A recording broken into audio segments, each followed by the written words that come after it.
O meu nome é Milene e esse é o Desconversas Literárias Socializando a Leitura.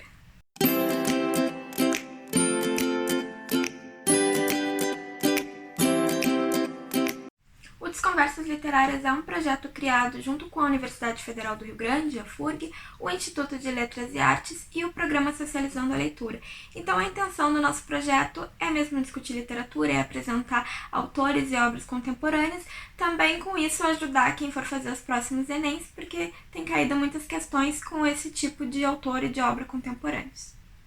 Então hoje eu vou falar sobre Amora, da Natália Borges Polesso. Para quem não conhece a Natália, ela é uma escritora que começou a publicar há pouco tempo. Ela publicou o primeiro livro em 2013, uma coletânea de contos, assim como esse aqui, que também é uma coletânea de contos. Ela já publicou um romance recentemente, poesias também. É uma autora que já ganhou o prêmio Jabuti, já ganhou o prêmio Açorianos, e ela tem se destacado muito nos últimos anos, principalmente por sempre se preocupar muito com uma representatividade LGBT.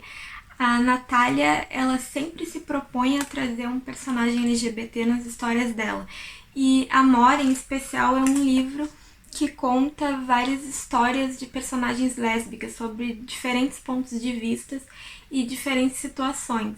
Se a gente for pensar em uma história da literatura, a gente sabe que tem muito apagamento de histórias de personagens LGBT. Na verdade, a primeira história de duas personagens lésbicas que a gente tem na história da literatura são a Leone e a Pombinha, no Cortiço, e mesmo assim são personagens que trazem muito estereótipo.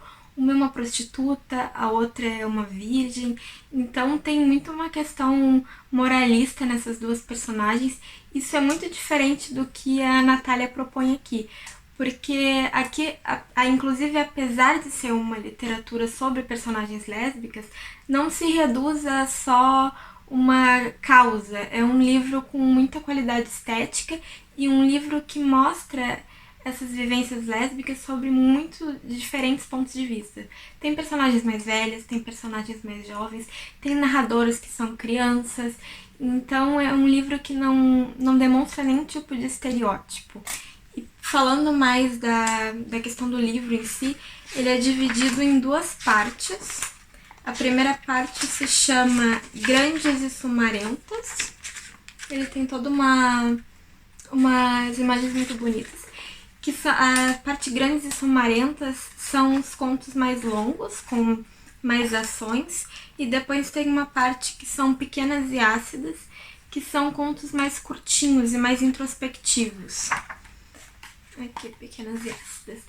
E começando falando desse livro, vamos falar sobre esse título, Amora, que a Amora acaba tanto se referindo à questão da fruta, quanto também a um jogo que a Natália faz com a palavra amor. Ela dedica esse livro aos amores e às amoras, então sugerindo que Amora seria um feminino de amor, porque esse é realmente um livro muito voltado para o feminino. A gente só tem narradoras, a gente tem histórias de mulheres que amam mulheres, então é muito voltado para o universo feminino. E além disso, Amora também é o nome de um dos contos, que o nome da personagem é Amora. O primeiro conto que eu escolhi falar um pouco sobre se chama Vó, a Senhora é Lésbica. Esse talvez seja o conto mais conhecido do livro, porque ele caiu em uma questão do Enem, acho que era o Enem 2018, e isso gerou bastante polêmica na época, isso repercutiu muito na internet.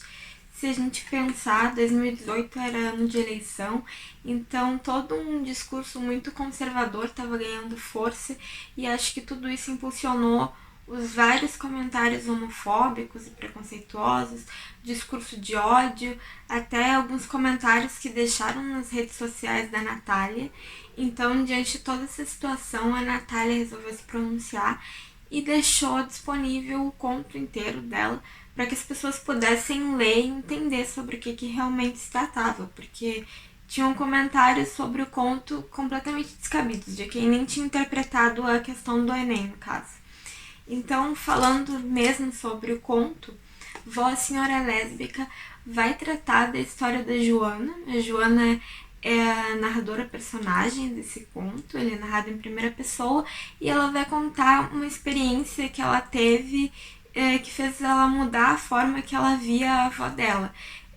O conto começa quando ela tá na mesa com os familiares e o Joaquim, o primo dela, recentemente descobriu que ela é lésbica e que ela estava namorando uma mulher, e ele sempre desconfiou que a avó deles também era uma mulher lésbica. Então ele faz essa pergunta: vó, a senhora é lésbica?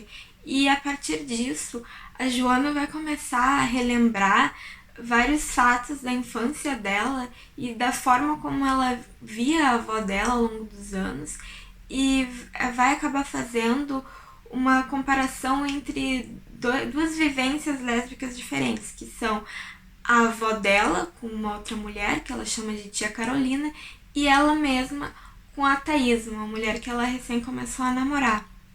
A Joana vai relembrar o passado dela e lembrar que sempre teve uma figura muito constante na casa dela, que era a tia Carolina, que apesar das duas mulheres elas nunca terem vivido juntas, a avó Clarissa e a tia Carolina, a tia Carolina visitava a avó Clarissa todos os dias e teve um período de tempo em que ela esteve ausente e a avó dela estava muito triste por causa disso. Então ela vai começar a entender o que realmente acontecia entre essas duas mulheres.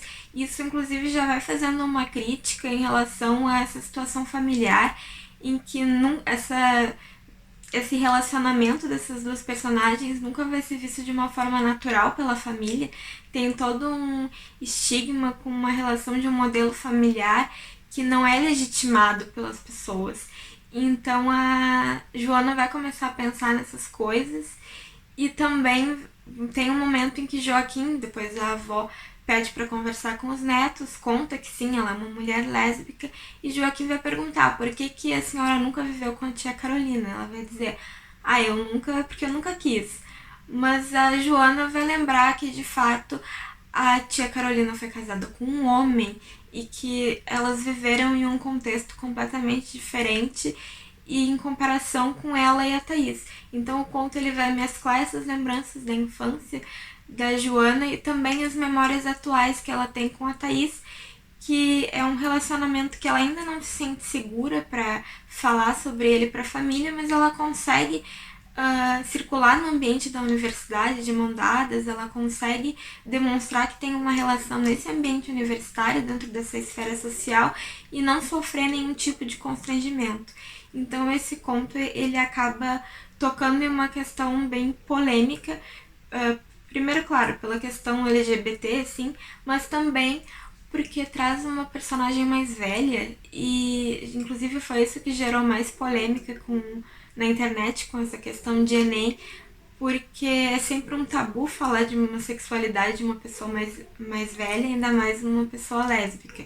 Inclusive, recentemente saiu um filme da Netflix, que o nome é Vovó Saiu do Armário, é um filme espanhol, e também retrata essa história de como duas mulheres mais velhas se assumindo e começando a viver uma relação, o quanto isso pode afetar as pessoas ao redor que não conseguem entender esse tipo de relação.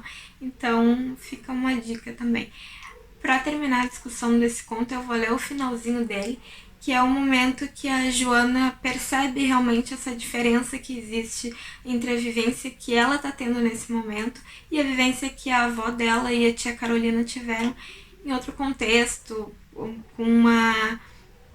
com uma heteronormatividade talvez mais forte, que tivesse que se casar, que ter filhos, enfim. Eu vou achar o trechinho.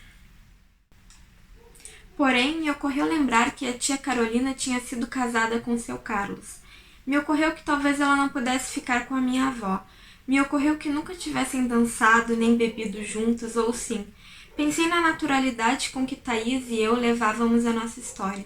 Pensei na minha insegurança de contar isso à minha família. Pensei em todos os colegas e professores que já sabiam.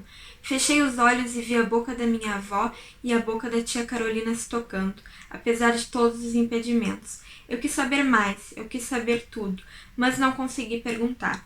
Ainda que esse conto termine de uma forma positiva, com essa visão meio otimista de que as coisas estão melhorando, o interessante é que ainda permanece esse silêncio nesse núcleo familiar e ela não pergunta mais sobre esse assunto. O segundo conto que eu escolhi falar um pouco sobre se chama Flor, Flores, Ferro Retorcido, Depois eu comento melhor sobre esse nome, que soou bem bonito, mas a questão inicial é que, enquanto em Vó, a Senhora Lésbica, a gente tem uma história de uma personagem mais velha, nesse conto a Natália vai trazer o olhar ainda muito ingênuo de uma criança que escuta pela primeira vez a palavra machorra e não sabe o que significa e tenta, da forma dela, entender o que é isso. Então esse conto ele é narrado em primeira pessoa e essa narradora vai contar as memórias da infância dela. Ela conta que era 1988, ela tinha 8 anos e ela vivia em uma casa que ficava entre duas mecânicas. Uma era de amigos da família e a outra tinha uma funcionária que chamava muita atenção da vizinhança. Era uma mulher que a narradora achava muito bonita, mas que os vizinhos estranhavam a vestimenta dela, com um chapéu, com alpargatas, uma roupa que foge de um estereótipo de feminilidade, né?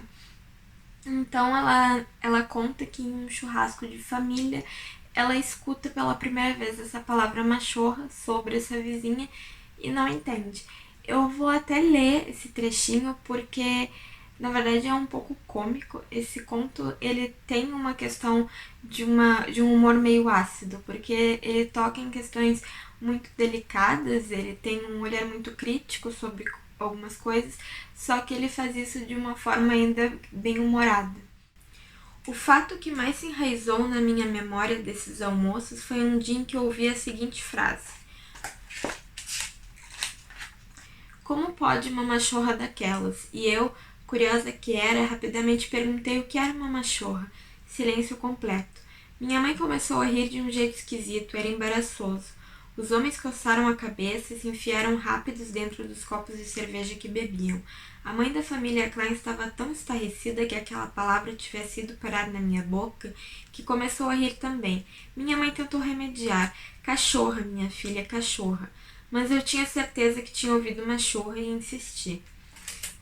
Essa parte é um pouco cômica, enfim, como é que a mãe tenta remediar a situação e também a forma como é que os adultos estão chocados que essa palavra, uma palavra feia, veio parar na boca da criança, enquanto para eles enfim, eles estão ainda nesse assunto. Depois disso, essa menina vai tentar descobrir o que realmente é machorra. Ela não acredita que signifique cachorra. Então ela insiste com a mãe, até que a mãe dela diz que machorra é uma doença, que a vizinha tem a doença da machorra, uma doença causada pelo ferro retorcido, que, claro, ela trabalha em uma mecânica, então era uma doença causada por aquele ferro. No dia seguinte, a menina vai para a escola e escuta sobre tétano, então ela já se sente convencida de que aquilo é verdade. Então, essa parte já toca em um ponto bem forte, né? A homossexualidade foi vista como uma doença por bastante tempo. Então, com isso, a Natália traz essa questão em pauta. E também, a partir disso, vai ter muito a questão desse olhar infantil da criança. Porque, diante dessa situação, a criança colhe flores e leva para a vizinha.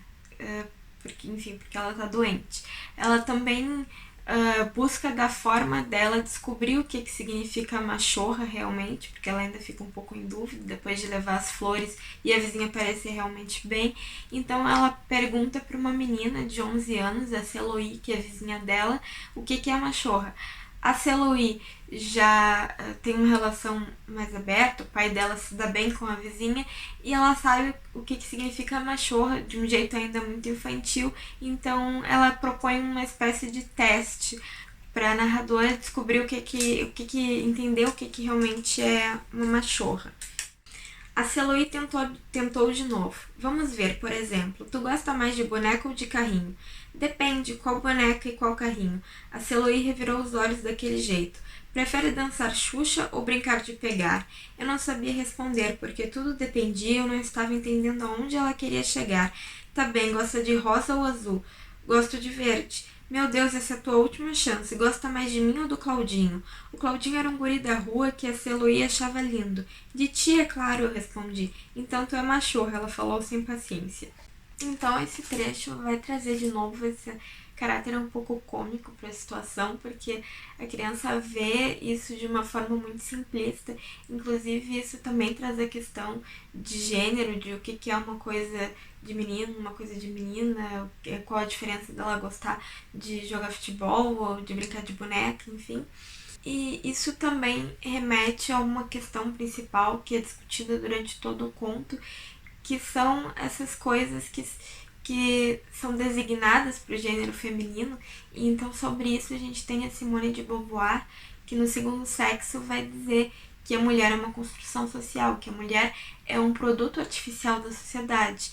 Inclusive isso já caiu no Enem e gerou bastante polêmica na época, mas o que a Simone quer falar com isso é que não basta ser mulher, é necessário parecer mulher, tem que performar uma feminilidade para que seja aceita enquanto mulher. E a questão aqui é que essa vizinha, essa personagem que está sendo estigmatizada, ela está sendo estigmatizada exatamente por não performar essa feminilidade. Em nenhum momento fica claro se a personagem é realmente lésbica ou não, mas já tem essa associação de que como ela não corresponde ao estereótipo feminino, então ela é lésbica. Mas após isso, após a narradora ouvir que, então ela é machorra, ela vai até a vizinha muito triste. A vizinha pergunta o que está acontecendo e ela diz que está triste porque descobriu que também tem essa doença da machorra.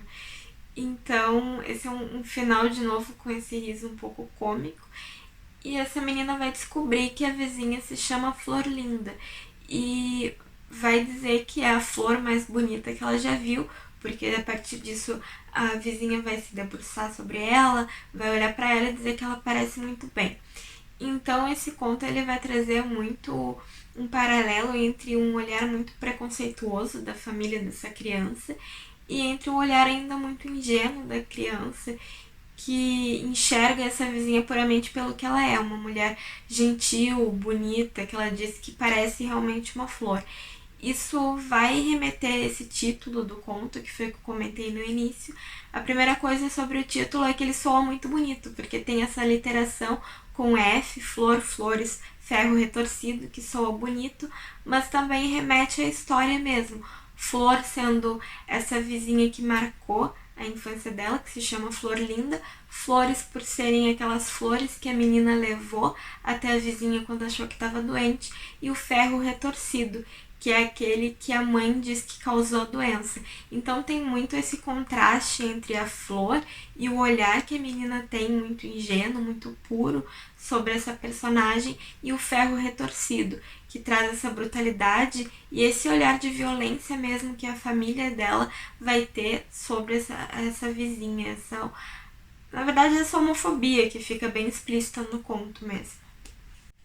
E o terceiro e último conto que eu vou falar um pouco sobre é o Amore, que é o conto que dá o nome ao livro, e é também um conto que traz uma visão muito otimista sobre um relacionamento. Amore é narrado em terceira pessoa e ele vai contar a história dessa personagem, Amore, que dá a entender que ela tem entre uns 13 e 14 anos e ela costuma ganhar vários torneios de xadrez. Em um desses torneios ela conhece um menino chamado Júnior, ela fica interessada por ele e depois encontra ele num fliperama, só que ele não reconhece ela. Ele pergunta se ela não tem uma irmã chamada Amora, porque ele pensa que ela é um garoto. Então, a partir disso, a Natália traz de novo as discussões que já foram trazidas no conto anterior sobre performar uma feminilidade, sobre um estereótipo de gênero. E a Mora então chega em casa, se olha no espelho e percebe isso. Eu vou ler esse trechinho para vocês. Ao chegar em casa, despistou o pai e mãe e, como um cavalo em L, entrou no banheiro, olhou-se no espelho. O boné, o cabelo preso, a camiseta de banda comprida demais, lisa rente ao corpo, sem os relevos que outras meninas de sua idade já tinham. A bermuda jeans rasgada, o joelho ostentando casca de ferida, os chinelos pretos emoldurando as unhas compridas, rachadas. Jogou o boné no chão e pensou que sem ele talvez o Júnior a tivesse reconhecido. Então, a primeira coisa interessante sobre esse trecho é esse jogo de linguagem que a Natália faz, dizendo que a menina despistou os pais como um cavalo em L, que isso remete ao xadrez. Ela faz isso em outros momentos da narrativa, fala em peão, fala em rainha, então isso é uma estratégia bem legal. A segunda coisa é essa questão de uma quebra desse estereótipo de gênero, coisa que inclusive a Amora faz muito nesse conto e de uma forma bem legal, porque primeiro, ela é uma menina que ganha muitos torneios de xadrez e xadrez é realmente uma coisa muito associada à lógica, à estratégia, e essas são características que normalmente as pessoas não associam ao gênero feminino. Ela também é uma menina que gosta de jogar videogame, que, enfim, que tem gostos que não são tão relacionados com o estereótipo do que é uma coisa feminina. Então, depois dessa ocorrência, a Mora continua nos torneios de xadrez e conhece uma menina chamada Angélica. Angélica é uma menina que não tem uma das mãos, ela perdeu uma das mãos no acidente. E assim que a Mora conhece ela cumprimenta a Mora com a mão esquerda. A Mora não entende e até acha que está sendo subestimada, porque as duas vão jogar xadrez. Então, quando a Amora percebe que a menina não tem a mão, ela fica um pouco impactada e até perde o torneio de xadrez. Depois disso, as meninas começam a se conhecer e fica claro que é recíproco o sentimento delas. E é interessante que, enquanto a Amora, quando ficou interessada pelo Júnior, chegou em casa e falou com os pais sobre o torneio de xadrez, quando ela chegou em casa, todos os assuntos dela eram sobre a Angélica. Então esse conto ele vai construir, vai mostrar como é que essa relação das duas se constrói de uma forma muito natural. Não tem, elas não passam por nenhum constrangimento, elas não são atingidas de nenhuma forma por uma heteronormatividade. Elas aceitam essa relação que é muito bonita de uma forma muito natural. Isso acho que é o que chama mais atenção no conto. Então eu vou ler o finalzinho do conto, que fica uma coisa mesmo mais pura, assim, mais otimista. Para finalizar, as duas dividiam vitórias, tabuleiros e fones de ouvido. Amora segurava na mão imaginária de Angélica, enquanto, na hora do recreio, deitavam sob uma jabuticabeira. Ambas sentiam todas aquelas coisas que não teriam nomes, todos aqueles movimentos dentro. Até que Angélica disse: Amora, eu te amo. Amora continuou olhando para frente, onde umas crianças brincavam no parquinho do pátio. Deitou a cabeça no ombro de Angélica, que lhe deu um beijo na têmpora. Um beijo comprido, cheio de pensamentos quentes. Mas foi a coisa mais brega dita depois que fez a Amora entender. Você é quase todo amor. Então, com esse finalzinho, o conto até remete de novo àquela questão do amor e da Amora, esse jogo de palavras. E também traz esse final muito positivo e com uma ideia de um relacionamento homossexual visto como uma forma com muita naturalidade, que é mesmo muito legal. Então é isso. Obrigada a quem assistiu até agora. E tem outros vídeos aqui falando sobre outras obras da Natália Borges Polesso. Tem vídeo falando sobre controle, sobre recortes para álbum de fotografia sem gente, que são outros livros dessa autora. Então é isso.